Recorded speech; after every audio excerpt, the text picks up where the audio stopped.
Hello everybody. तो कैसे हैं आप लोग? आई होप कि बहुत अच्छे होंगे और टेस्ट सीरीज तो लगा ही रहे होंगे। जिन बच्चों ने टेस्ट सीरीज लिया they can see a positive change in themselves, और रिव्यूज वो तो आप पोस्ट पे जाके पढ़ ही सकते हैं। और जिन्होंने अभी तक नहीं लिया है या फिर जो वेट कर रहे हैं कि अरे एग्जाम के 5 दिन बाद पहले लूंगा, एग्जाम के 7 दिन पहले लूंगा, तो बेटा कॉन्फिडेंस बूस्ट करने का टाइम अभी है, ना कि बाद में। और मिल कितने में रहा है आपको? जस्ट 250 यानी कि at the price of a coffee. अभी जाओगे ना स्टारबक्स वगैरह तो उससे ज्यादा ही है, ठीक है, उससे ज्यादा ही कॉस्टली पड़ जाएगा। तो इसीलिए अपने लाइफ के लिए इतना इन्वेस्टमेंट तो बनता है। तो अभी अगर जिन्होंने जो भी अभी सोचने में बिजी है कि टेस्ट सीरीज ले नहीं ले नहीं ले नहीं ले, फटाफट से जाइए, व्हाट्सएप लिंक दिया हुआ है, जाइए, जा करके फटाक से अपना टेस्ट सीरीज लीजिए and you can see a positive change. ठीक है, और पॉजिटिव चेंज जो कॉन्फिडेंस में आता है ना बेटा, कॉन्फिडेंस एक ऐसी चीज है कि जो आपको आपके पोटेंशियल से कहीं ज्यादा हाइट्स पे पहुंचा सकती है। ठीक है, पता है एक सक्सेसफुल और अनसक्सेसफुल आदमी के बीच में फर्क क्या होता है? कॉन्फिडेंस का। एक में कॉन्फिडेंस होता है रिस्क लेने का और दूसरे में कॉन्फिडेंस नहीं होता है, और वो जिंदगी भर यही सोचता रह जाता है कि अरे ये मैंने क्या कर दिया, काश मैंने ये कर लिया होता तो शायद मेरी जिंदगी आज अच्छी होती। तो boost your confidence, take the test series now. चलिए तो शुरू करते हैं। कंप्यूटर, हम कंप्यूटर की सीरीज कर रहे थे जिसमें कि हमने 4 लेक्चर्स ऑलरेडी कर लिए थे, जिसमें हमने पढ़ा था about memory, about instructions, about ALU, control unit, memory unit, cache memory, ये सब के बारे में हमने बहुत डिटेल डिस्कशन किया था। और उससे ज्यादा डिटेल आपको एग्जाम पॉइंट ऑफ व्यू से पढ़ने की जरूरत नहीं है। और मैंने पहले ही आपको कहा है कि पढ़ो उतना ही जितना एग्जाम के रेलिवेंट हो। पीएचडी करने कोई नहीं आया बेटा, क्योंकि 8 10 12 14 सब्जेक्ट है, कितनी पीएचडी करोगे? एक इंसान अपने जिंदगी में एक ही पीएचडी कर पाता है। तो हमको पीएचडी नहीं करना है, हमको एग्जाम क्वालिफाई करना है, और एग्जाम क्वालिफाई करने के लिए इतना मटेरियल मेरे हिसाब से सफिशिएंट होता है। ठीक है, बाकी आप पीवाईक्यू एनालाइज करके देख सकते हैं। तो चलिए आज मैं स्टार्ट करने वाली हूं इंस्ट्रक्शन साइकिल। अभी तक हमने क्या पढ़ा था? इंस्ट्रक्शन पढ़ा, इंस्ट्रक्शन सेट पढ़ा, क्या होता है। अब हम आज शुरू करने वाले हैं कि ये इंस्ट्रक्शन हो मतलब कैसे दिया जाता है। How is this instruction cycle coordinated? ठीक है, तो कहा जा रहा है कि देखो हम जिस भाषा में बात कर रहे हैं, like I'm talking to you whether in English whether in Hindi. और हाँ, इंग्लिश से याद आया कि हमारे पास है अब ऑडियो ट्रैक, यानी कि जो बच्चे जिनको हिंदी समझ में नहीं आती है, क्योंकि रीजनल डिफरेंसेस है बेटा, बायलिंगुअल बहुत ज्यादा पॉसिबल नहीं हो पाता है, you can change the audio track to English और आप आराम से सेशन को देख सकते हैं। ठीक है, तो हाँ, क्या बता रही थी मैं बता रही थी कि जिस भाषा में हम लोग बात कर रहे हैं, जैसे कि मैं बात कर रही हूँ, इंग्लिश में बात कर रही हूँ, हिंदी में बात कर रही हूँ, ठीक है, तो वो भाषा कंप्यूटर तो नहीं समझता। और क्योंकि कंप्यूटर एक मशीन है, तो कंप्यूटर को प्रोसेस करने का, उसको वो जब कोई डेटा ले रहा है तो उसको प्रोसेस करने का एक तरीका होता है ना, एक विशियस साइकिल होता है, जिस साइकिल से अब ह्यूमंस है, तो ह्यूमंस में भी तो एक साइकिल है ना बेटा। आप किसी इंसेक्ट की बात कर लो, किसी एनिमल की बात कर लो, तो उनका भी एक लाइफ साइकिल होता है, साइंस में हमने पढ़ा है क्लास 7th 8th में, है ना। तो इसी तरह से कंप्यूटर के फंक्शन करने का भी एक साइकिल होता है। ठीक है, तो क्या कह सकती हूं मैं, इंस्ट्रक्शन साइकिल क्या होता है बेटा? तो हमारा जो सीपीयू है, which is known as the brain of the computer, वो क्या करता है बेटा, जब भी एग्जीक्यूट करता है, when ever it execute instructions, जब भी वो इंस्ट्रक्शंस को एग्जीक्यूट करता है तो एक सीरीज ऑफ स्टेप में करता है, एक सीरीज ऑफ स्टेप्स में करता है। ठीक है, जितने भी इंस्ट्रक्शन को एग्जीक्यूट करता है तो एक सीरीज ऑफ स्टेप में करता है। तो उस स्टेप के बारे में हम यहाँ पे पढ़ने वाले हैं। तो देखो, जो स्टेप्स है बेटा वो 4 मतलब लगभग 4 स्टेप्स में ये काम करता है। How it works? तो सबसे पहला है फेचिंग, दूसरा है डिकोडिंग, तीसरा है एग्जीक्यूटिंग, और चौथा है स्टोरिंग। अब नाम से आपको फटाफट समझ में आ जाएगा, मतलब मुझे इससे ज्यादा कुछ बहुत ज्यादा बताने की जरूरत है, मैं थोड़ा थोड़ा समझाऊंगी, आपको समझ में आता जाएगा, बिकॉज स्मार्ट तो आप हो गए। तो स्टेप्स में क्या है? पहला है बेटा फेचिंग। फेचिंग का मतलब क्या होता है? कुछ देना, फेच करना, है ना। तो यहाँ पे बात ये हो रही है कि सबसे पहले सीपीयू क्या करता है, जो हमारी कैच मेमोरी है ना, उससे वो इंस्ट्रक्शन फेच करता है, यानी कि वो अपना इंस्ट्रक्शन लेता है कि भाई हमें कौन कौन सा काम करना है। तो फेचिंग का सबसे पहला रोल क्या है कि it fetch instructions, it fetch instructions from memory. ठीक है, कहां पे रहता है ये इंस्ट्रक्शन कहां पे रहेगा बेटा? तो ये रहेगा इंस्ट्रक्शन रजिस्टर में। अभी हमने टाइप्स ऑफ रजिस्टर में पढ़ा था, ये जिन्होंने नहीं पढ़ा है बेटा पहले पहला वाला सेशन देखो, क्योंकि कहीं ना कहीं कंटिन्यूटी रहती है बेटा, मानो चाहे नहीं मानो, बट कंटिन्यूटी तो रहती है। तो इंस्ट्रक्शन रजिस्टर में क्या है कि जो इंफॉर्मेशन, जो डेटा सेव्ड है, उसको सबसे पहले तो ये लेता है। ठीक है, उसके बाद जो इंफॉर्मेशन हमने दिया है वो हमने हमारी भाषा में दिया है। ठीक है, अब उसको कंप्यूटर की भाषा में लेना पड़ेगा। अब देखो, जैसे कि अगर हमारे प्रधानमंत्री साहब है, वो कहीं दूसरी कंट्री पे जाते हैं, अगर तो इतनी सारी कंट्रीज हैं, वो तो भाई एक नेशनल फिगर हैं, है ना, इंटरनेशनल फिगर कह लो, तो वो कहीं पे अगर जा रहे हैं तो जाहिर सी बात है कि वहां पे अगर कोई मतलब अपनी उनके लैंग्वेज में बात कर रहा है तो इनके पास क्या होगा, एक ट्रांसलेटर होगा, जो ट्रांसलेटर आपको सही सही इंफॉर्मेशन देगा। नहीं तो पता चला कि कोई गुड मॉर्निंग बोल रहा है, हम गुड नाइट बोल के चले आए, है ना, कंफ्यूजन हो सकते हैं, प्रॉब्लम्स हो सकती है। और कंप्यूटर क्योंकि एक मशीन है, इसको क्यों बनाया गया, इसको उन प्रॉब्लम्स को सॉल्व करने के लिए बनाया गया है। तो फिर डिकोडिंग सबसे ज्यादा जरूरी होगा, यानी कि हमारे जो इंस्ट्रक्शंस होंगे बेटा वो क्या होंगे, यहाँ पे डिकोड होंगे और इसको ट्रांसलेट किया जाएगा इनटू कमांड्स। ठीक है, देयर आर सर्टेन कमांड्स। याद करो जब हमने कंप्यूटर पढ़ना शुरू किया था तो देयर वाज लोगो, उस समय पे जब मैं पढ़ती थी, अब आप पता नहीं, आप जेनजी में होंगे तो पता नहीं लोगो पढ़ा होगा कि नहीं पढ़ा होगा, बट हम लोग लोगो पढ़ते थे, उसमें कमांड्स दिए जाते थे, है ना। तो इसको क्या किया जाता है, इसको ट्रांसलेट किया जाता है कमांड्स में। Got it. उसके बाद आता है कि अब भाई कमांड्स मिल गए, अब उसको एग्जीक्यूट करना है, यानी कि अब उसमें से आंसर निकालना है। तो अब ये क्या हो जाएगा, ये जितने भी कमांड्स दिए गए हैं that commands will be executed. Commands जो है वो एग्जीक्यूट किए जाएंगे और इसको परफॉर्म कौन करेगा, तो CPU performs the function. CPU performs the function. Function को कौन परफॉर्म करेगा बेटा, तो सीपीयू परफॉर्म करेगा। ठीक है, अब सीपीयू ने परफॉर्म कर लिया, अब सीपीयू परफॉर्म करेगा, उसके बाद उसको स्टोर भी तो करना पड़ेगा द रिजल्ट, तब तो हमको दिखेगा वो। तो ये क्या करेंगे, तो CPU writes the result to memory. Memory में ये रिजल्ट को डाल देगा और वो मेमोरी फिर क्या होगी, फ्लैश करेगी आंसर को। बात समझ में आ गई। यानी सबसे पहले डेटा लिया, उसके बाद उसको डिकोड किया अपनी भाषा में, उसके बाद उसको एग्जीक्यूट किया एंड देन आफ्टर स्टोर किया। गॉट इट, कोई दिक्कत है। चलिए, अब यहाँ पे हम पिछले सेशन में भी बहुत बार हमने एक वर्ड यूज किया था, that is known as micro processors, है ना। बार बार यूज किया कि भाई माइक्रो प्रोसेसर्स होते हैं जो कि किसी भी सीपीयू की एफिशिएंसी को डील करते हैं, कि भाई कौन सा सीपीयू कितना तेज काम कर सकता है, ये कौन बताएगा, माइक्रो प्रोसेसर्स बताएंगे। तो भाई ये जो माइक्रो प्रोसेसर नाम की चिड़िया है, ये भी दो तरह की होती है। ये जो माइक्रो प्रोसेसर है ये भी क्या है, दो तरह की माइक्रो प्रोसेसर है। चलिए जानते हैं कौन कौन से हैं। तो सबसे पहला है बेटा RISC, रिस्क। रिस्क रिस्क कहती हूँ, मैं बार बार कहती हूँ, रिस्क लेना चाहिए, वैसे ये रिस्क वाला रिस्क नहीं है, दिस इज IRSC। और दूसरा है बेटा CISC। ये दो तरह के माइक्रो प्रोसेसर होते हैं। अब इसमें से बहुत ज्यादा डिटेल आपसे नहीं पूछा जाएगा, या तो इसका फुल फॉर्म पूछा जा सकता है, व्हाट इज रिस्क या what is the full form of risk, या फिर आपसे पूछा जाता है कि इसका बेसिक फंक्शन क्या है। बस उससे ज्यादा नहीं पढ़ना है। क्यों, क्योंकि PhD करनी नहीं, इंजीनियरिंग करनी नहीं, हमको तो बस एग्जाम निकालना है। तो फिर हम कह रहे हैं कि माइक्रो प्रोसेसर में दो तरह के, रिस्क और सिस्क। अब रिस्क क्या है बेटा, risk is reduced instruction set computer, this is your risk. और सिस्क क्या है, complex instruction set computer, this is your risk and this is your six. अब क्या है भैया, रिस्क क्या है, दिस इज रिड्यूस्ड इंस्ट्रक्शन और दिस इज कॉम्प्लेक्स इंस्ट्रक्शन। यानी छोटे मोटे काम करने होंगे तो ये छुटकर वाला रिस्क है, और अगर बहुत कॉम्प्लेक्स काम करना होगा तो ये बड़ा वाला सिस्क है। तो रिस्क क्या कर रहा है बेटा, ये बेसिक इंस्ट्रक्शंस को परफॉर्म कर रहा है, this is performing basic instructions. ठीक है, और इंस्ट्रक्शन साइज इसका क्या होगा, तो the instruction size will be 32 bits.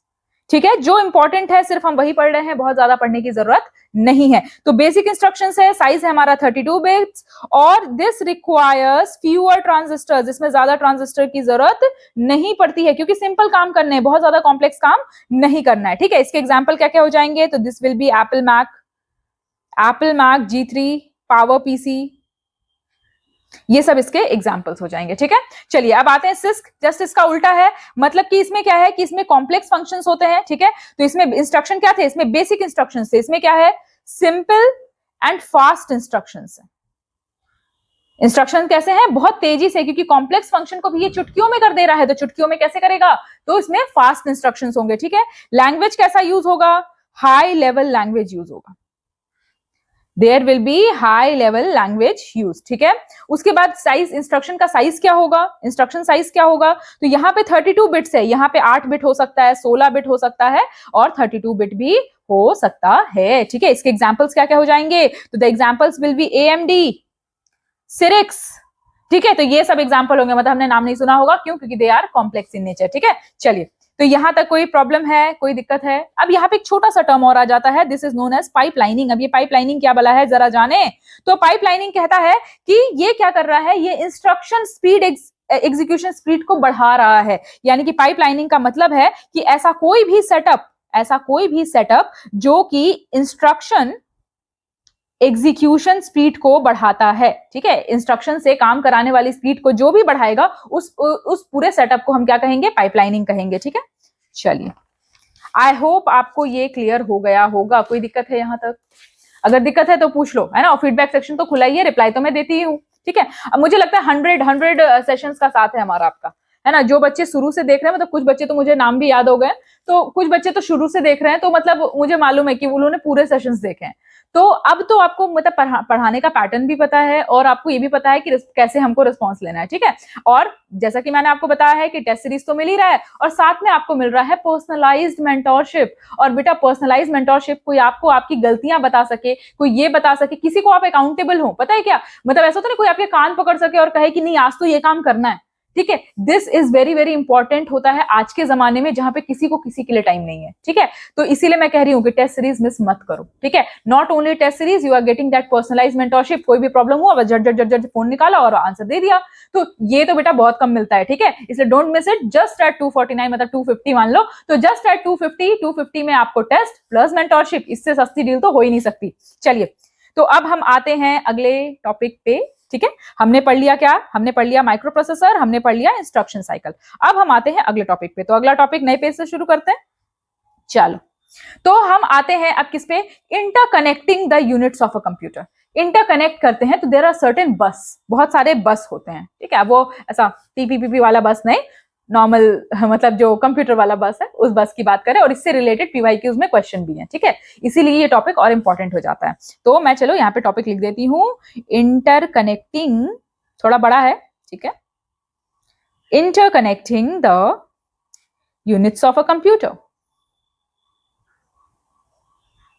Interconnecting the units of a computer. Very nice. ठीक है, interconnecting the units of a computer. कैसे कंप्यूटर को इंटरकनेक्ट किया जाता है एक दूसरे से? तो देखो बेटा, सीपीयू जो है वो क्या करता है, ब्रेन ऑफ द कंप्यूटर। जैसे हमारा दिमाग है ये, तो हमारा दिमाग क्या है कि बहुत सारे नर्वस सिस्टम से बाकी बॉडी ऑर्गन्स तक पहुंच रहा है, मतलब उसके इंस्ट्रक्शंस पहुंच रहे हैं। सिमिलरली जो हमारे सीपीयू भाई साहब हैं, सीपीयू क्या है, ब्रेन है। ये क्या करता है, डेटा सेंड करता है, इट सेंड्स डेटा, इंस्ट्रक्शंस, जितनी भी चीजें हैं वो किसको भेजता है, वो भेजता है किसको, कंप्यूटर के अदर पार्ट्स को। यानी CPU sends data and instruction to the other parts of the computer. Got it? चलिए, अब क्या है बस। अब बस क्या है, तो बस क्या है बेटा, these are the set of electronic signal pathways, set of electronic signal pathways. ये सेट है इलेक्ट्रॉनिक सिग्नल पाथवेज का, that allows signals and info. Notes बेटा मैं खुद रिकमेंड करती हूं घर पे हाथ से बनाओ, नहीं बना पा रहे हो तो आई विल प्रोवाइड इट, ऐसा चिंता नहीं करना, लेकिन अगर बना सकते हो तो हाथ से बनाओ, ये मतलब मेरा रिकमेंडेशन है, ठीक है। Info travel between components outside inside computer. तो बस क्या है बेटा, these are the set of electronic signal. जैसे हमारे नर्व्स है ना, तो क्या कर रहे हैं वो क्या कर रहे हैं कि जो हमारे न्यूरल सिग्नल्स होते हैं उसके पाथवेज हैं, जो कि अगर कुछ गर्म लग रहा है तो क्या हमने प्रोसेस पढ़ा है कि हमारा जो मैसेज है वो ब्रेन तक जाएगा, ब्रेन तुरंत कहेगा कि हटाओ हाथ, और हाथ हटा देंगे। सिमिलरली हमारा ये जो बस है, मतलब सिमिलरली तो नहीं कह सकते क्योंकि ह्यूमन जो फॉर्मेशन है उसकी तुलना किसी से भी नहीं की जा सकती, बट जस्ट एन एग्जाम्पल, उसी तरह से जो हमारा बस है वो क्या है, इलेक्ट्रॉनिक सिग्नल पाथवेज है, ठीक है, जो कि क्या करता है, सिग्नल और इन्फोस को सीपीयू से other parts of the computer में पहुंचाने का काम करता है, ठीक है। दिस इज बस। बात समझ में आ गई? अब ये बस जो है वो दो तरह का है, ठीक है, दो तरह का है। एक है हमारा, जैसे कि नर्व्स पढ़ते हैं हम, दो तरह के होते हैं, क्रेनियल और पेरिफेरल, उसी तरह से यहाँ पे दो तरह का बस है, उसको हम कहते हैं इंटरनल बस और साइंस में आपको पढ़ना है बेटा, साइंस है ना, मैं ऐसे बार बार आपसे वैसे बोलती जाती हूँ कि ऐसे टाइप्स होते हैं, ये होते हैं, तो ये नहीं है इरिलेवेंट है, साइंस पढ़ना है ना। तो इंटरनल बस है और क्या है बेटा, एक्सटर्नल बस है। बस ही बस है, इंटरनल भी है और एक्सटर्नल भी है। तो क्या है भाई इंटरनल बस? इंटरनल मतलब नाम से ही समझ में आ रहा है, अंदर का कुछ है, ठीक है। तो इंटरनल मतलब ऐसा बस जो कि कनेक्ट करता है किसको, connects components inside motherboard. Motherboard के कंपोनेंट्स को जो कनेक्ट करे उसको हम बोलते हैं इंटरनल बस, ठीक है। और एक्सटर्नल बस क्या है, तो ये क्या करता है कि एक्सटर्नल डिवाइसेस को कनेक्ट करता है, ठीक है। तो यहां पे मैं लिख सकती हूं connects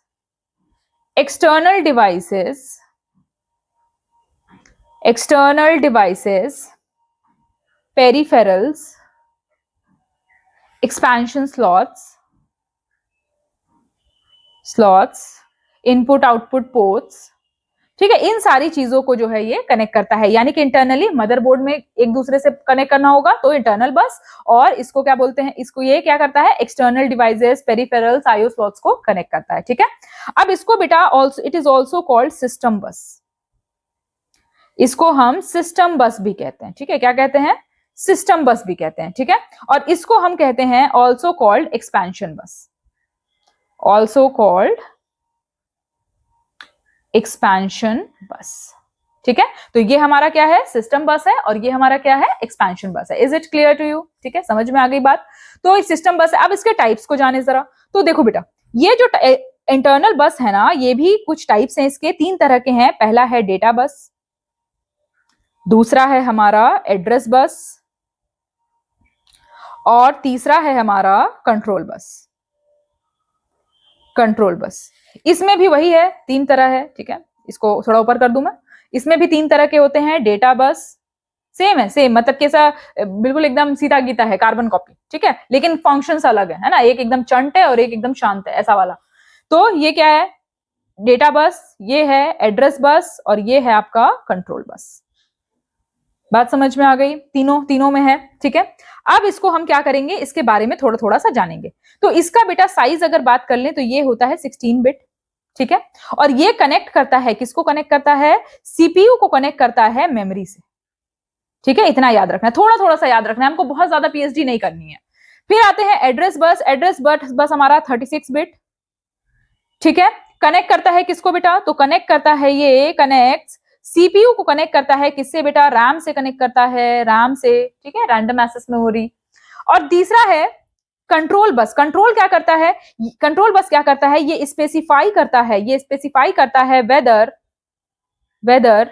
data is to be read written to memory, ठीक है। डेटा जो है वो मेमोरी में कैसे लिखा जाएगा, कहां लिखा जाएगा, ये स्पेसिफाई करता है आपका कंट्रोल बस। तो तीनों बस में कोई दिक्कत है, हमारा हो गया इंटरनल बस। इंटरनल बस में डेटा बस, एड्रेस बस और कंट्रोल बस। डेटा बस क्या करता है, सीपीयू और मेमोरी को कनेक्ट करता है। एड्रेस बस क्या करता है, सीपीयू और रैम को कनेक्ट करता है। और कंट्रोल बस क्या करता है कि डेटा जो है वो मेमोरी पे कैसे लिखा जाएगा उसको बताता है, ठीक है। चलिए अब आते हैं हम एक्सटर्नल बसेस पे। अब एक्सटर्नल बस में क्या है, सबसे पहला है हमारा डेटा बस। तो ये क्या करता है, ये डेटा ट्रांसफर करता है, ट्रांसफर डेटा, ठीक है। यहां पे लिख रही हूं मैं, अगर मतलब थोड़ा सा मैं फिर ऊपर कर दूंगी ताकि आपको समझ में आ जाइए, ठीक है, ताकि मतलब मैं जहां बैठी हूं वहां से ये ढक ना जाए, ठीक है।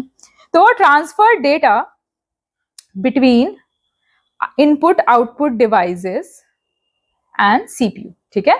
तो ये क्या करता है कि डेटा को इनपुट आउटपुट डिवाइसेस और सीपीयू के बीच में जो ट्रांसफर है वो करता है आपका डेटा बस। क्योंकि मैंने क्या बोला, ये एक्सटर्नल बस है, यानी कि मेमोरी का मतलब मदरबोर्ड के अंदर नहीं बल्कि उसके अलावा कहीं पे भी ये ट्रांसफर करता है, ठीक है।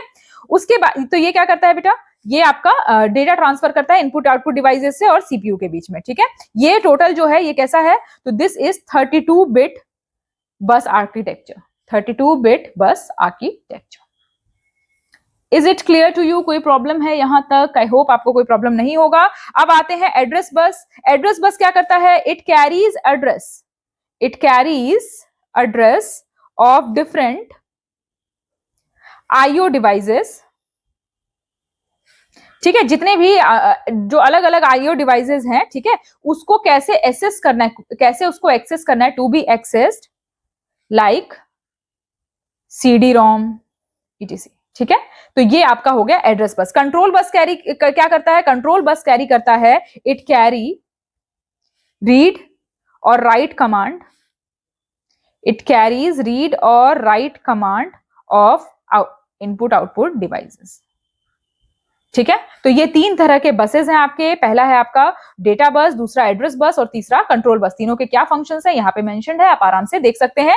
पहला क्या है? डेटा ट्रांसफर करता है between IO devices and CPU. दूसरा क्या है? तो जो डिफरेंट आईओ डिवाइसेस है उसको जो ड्राइव्स है वो एक्सेस करते हैं, उसका एड्रेस होता है इनके पास। और तीसरा है क्या कि ये read write command IO devices के लिए एग्जीक्यूट करता है। बात समझ में आ गई? कोई प्रॉब्लम है यहाँ तक? सो दिस इज योर बस, ये जो है ये हमारा बस है। ठीक है, चलिए, तो यहां तक आई होप कि आपको कोई प्रॉब्लम नहीं होगा। अगर प्रॉब्लम होगा तो फीडबैक सेक्शन चालू है। चलिए, अब आते हैं हम अगले टॉपिक पे। हमारा अगला टॉपिक है परफॉर्मेंस ऑफ अ कंप्यूटर किस पे डिपेंडेंट है। ठीक है, अब ये सब क्या है? छोटे छोटे से पॉइंट्स हैं, मतलब बहुत ज्यादा नहीं है। मतलब अभी तक हमने जितना पढ़ा उसमें से आप ये आंसर कर सकते हैं, लेकिन एग्जाम में जब स्पेसिफिकली ये क्वेश्चन आ जाए तो फिर कैसे सॉल्व करेंगे। तो परफॉर्मेंस ऑफ अ कंप्यूटर किस पे डिपेंड करता है, किन किन चीजों पे डिपेंड करता है? तो चलिए जानते हैं किन किन चीजों पे डिपेंड करता है। तो सबसे पहला तो ये डिपेंड करता है बेटा रजिस्टर पे, और इसको हमने बहुत डिटेल में पढ़ा है कि भाई रजिस्टर क्या होता है, कितने तरह के होते हैं, क्या इसका फंक्शन है। तो सबसे पहला ये किस पे डिपेंड कर रहा है बेटा? रजिस्टर पे डिपेंड कर रहा है। ठीक है, दूसरा किस पे डिपेंड करता है? तो दूसरा ये डिपेंड करता है रैम पे, यानी कि रैंडम एक्सेस मेमोरी। दूसरा किस पे डिपेंड कर रहा है? रैम यानी कि रैंडम एक्सेस मेमोरी पे डिपेंड कर रहा है। क्यों? क्योंकि देखो, जब भी हम मोबाइल खरीदने जाते हैं, जब भी हम कंप्यूटर खरीदने जाते हैं, तो हम क्या पूछते हैं कि भैया रैम कितना है इसमें। क्यों? क्योंकि उसी से कंप्यूटर की स्पीड का पता लगता है कि कितना डेटा ये स्टोर कर सकता है। दो इट्स वोलाटाइल, लेकिन फिर भी कितना डेटा स्टोर कर सकता है। ठीक है, तो दूसरा क्या हो जाएगा आपका? रैम। ये तो आपको पता ही है। थर्ड है हमारा बेटा सिस्टम क्लॉक। अब ये कुछ नया है, हो सकता है ऑप्शन में आता तो अगर आपने नहीं पढ़ा होता तो नहीं जवाब दे पाते। तो system clock is the frequency. System clock क्या है बेटा? ये फ्रीक्वेंसी है with which, system clock is the frequency with which a processor executes instruction और डेटा इज प्रोसेस्ड। ठीक है, तो उस फ्रीक्वेंसी से मतलब कितना फास्ट इंस्ट्रक्शन को दिया जा रहा है, कितना फास्ट प्रोसेसर उसको ले रहा है, उसको डिकोड कर दे रहा है। ठीक है, वो होता है आपका सिस्टम क्लॉक। तो सिस्टम क्लॉक बहुत जरूरी है। क्यों? क्योंकि इसी फ्रीक्वेंसी पे डिपेंड करता है कि आपका प्रोसेसर कितना फास्ट काम कर रहा है। ठीक है, तो ये थर्ड हो गया। फोर्थ हमारा है बस। तो बस तो अभी हमने बहुत डिटेल में बस बस बस पढ़ ही लिया है। और पांचवा हमारा होता है बेटा कैच मेमोरी। कैच मेमोरी भी हम पढ़ चुके हैं। कैच मेमोरी क्या होता है बेटा? जो बेसिक डेटा होता है जो कि फंक्शनिंग के लिए इंपॉर्टेंट होता है। कहां पे प्रेजेंट होता है ये? तो ये आपके मेमोरी और इसमें सीपीयू के बीच में प्रेजेंट होता है। ठीक है, तो ये पांचों चीज है जिसपे की performance of a computer depend करता है। जब भी ऐसा कुछ एमसीक्यू आए, फटाफट से आंसर लगा देना, बिल्कुल देर नहीं करना है ना? फटाफट से इसका आंसर बस लगा देना है। तो is it clear to you? कोई प्रॉब्लम है यहां तक? कोई दिक्कत नहीं है? चलिए, अब हम जरा स्नीक पीक करते हैं, थोड़ा सा झांक के देखते हैं कि हमारे कंप्यूटर कैबिनेट में है क्या क्या। मतलब हमारा जो कंप्यूटर कैबिनेट है उसमें क्या क्या चीजें अवेलेबल रहती है, क्या क्या चीजें प्रेजेंट रहती है। तो हमारा अगला जो टॉपिक होगा that will be inside a computer cabinet. कि भैया हमारे कंप्यूटर कैबिनेट में क्या क्या है ना? ले तो आए बड़ा सिस्टम डेस्कटॉप यूज कर रहे हैं, पर उसके अंदर है क्या? तो चलिए जानते हैं कि इनसाइड अ कंप्यूटर कैबिनेट क्या क्या होता है। तो उसमें सबसे बड़ा और सबसे इंपॉर्टेंट जो चीज होता है, जो कि कंप्यूटर के चलने पे, उसके नहीं चलने के लिए सबसे ज्यादा रिस्पॉन्सिबल है। मैंने पहले बताया था कि मेरा सीपीयू खराब हो गया था अभी, and when I went there to the shop कि भैया ये क्या हो गया सीपीयू को, तो मदरबोर्ड उड़ गया। तो ये सबसे पहला जो इंपॉर्टेंट चीज है वो है आपका मदरबोर्ड। मदरबोर्ड के बिना कंप्यूटर ऐसा है जैसा कि बिना सांसों के बिना शरीर, यानी कि सांसें ही नहीं है इसके पास, ये काम ही नहीं कर पाएगा बिना मदरबोर्ड के। तो मदरबोर्ड मोस्ट इंपॉर्टेंट। ठीक है, क्या है ये बेटा? तो it is a large printed circuit board. क्या है ये? तो ये एक लार्ज प्रिंटेड सर्किट बोर्ड है। ठीक है, इसमें बहुत सारी चीजें होती है। क्या क्या होता है? रैम होता है, हार्ड ड्राइव्स होते हैं, डिस्क ड्राइव्स होते हैं, सॉरी यहाँ पे डिस्क भूल गई, डिस्क ड्राइव्स होते हैं। उसके बाद फिर ऑप्टिकल ड्राइव्स होते हैं।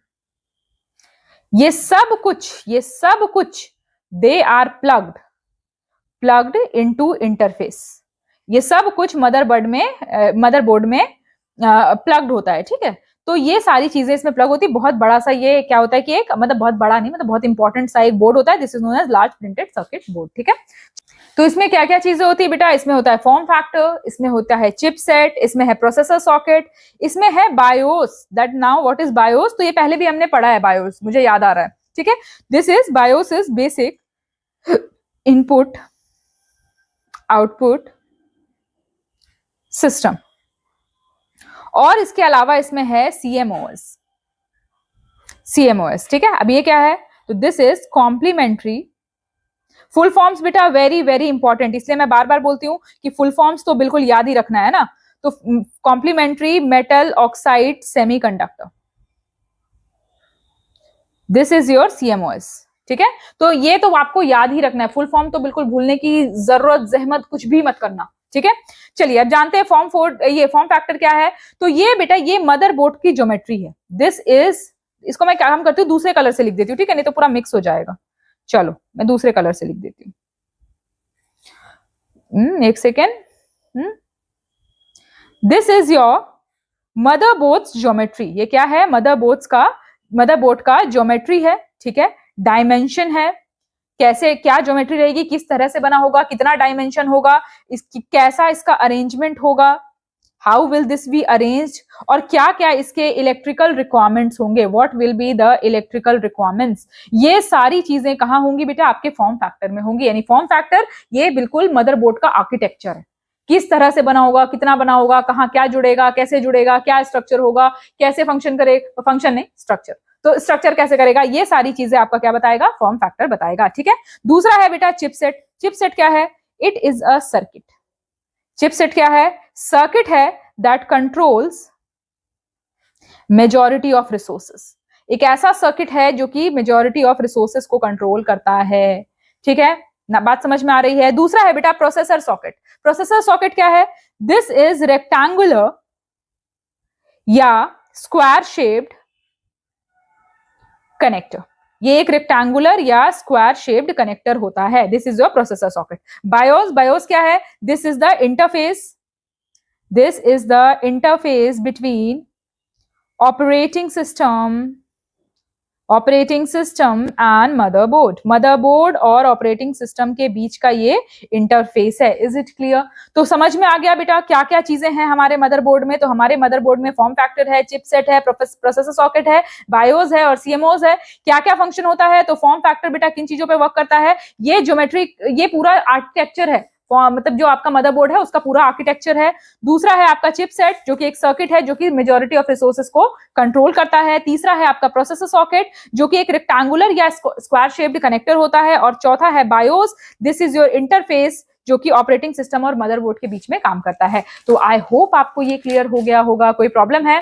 Now there are certain ports and interfaces, there are certain expansion slots जो कि मदरबोर्ड में अवेलेबल होता है, ठीक है। तो ये सारी चीजें हम पढ़ेंगे, then we will switch to memory. और मेमोरी को हम बहुत डिटेल में पढ़ेंगे बेटा, क्योंकि मेमोरी आपके एग्जाम के लिए बहुत ज्यादा जरूरी है। मेमोरी आपकी भी और टॉपिक भी, आपकी इसलिए जरूरी है, इतना सारा पढ़ रहे हो, कहाँ जा रहा है, हमारी मेमोरी में जा रहा है। तो मेमोरी बहुत ज्यादा जरूरी है आपके लिए भी और आपको पढ़ने, आपके पढ़ाई के लिए भी, ठीक है। तो इसके बाद हम मेमोरी पढ़ेंगे, we'll very soon be completing our computer series, ताकि जो बेसिक सब्जेक्ट्स हैं, जैसे कि मैंने आपको लेबर लॉ कंप्लीट करा दिया है, मैंने आपको अकाउंट्स कंप्लीट करा दिया है, we have already started auditing, we have started this computer awareness, जो कि मैं कोशिश करूंगी हफ्ते भर में कंप्लीट कर दूं। उसके बाद we will be doing up with the industrial relation and labour laws, remaining topic जो कि बहुत कम है, कोई बहुत ज्यादा नहीं है, वो सारी चीजें हम करेंगे। तो कुल मिलाकर के हम जो, और फिर हमने स्कीम्स भी स्टार्ट कर दिया है, तो हम स्कीम्स भी साथ में करेंगे।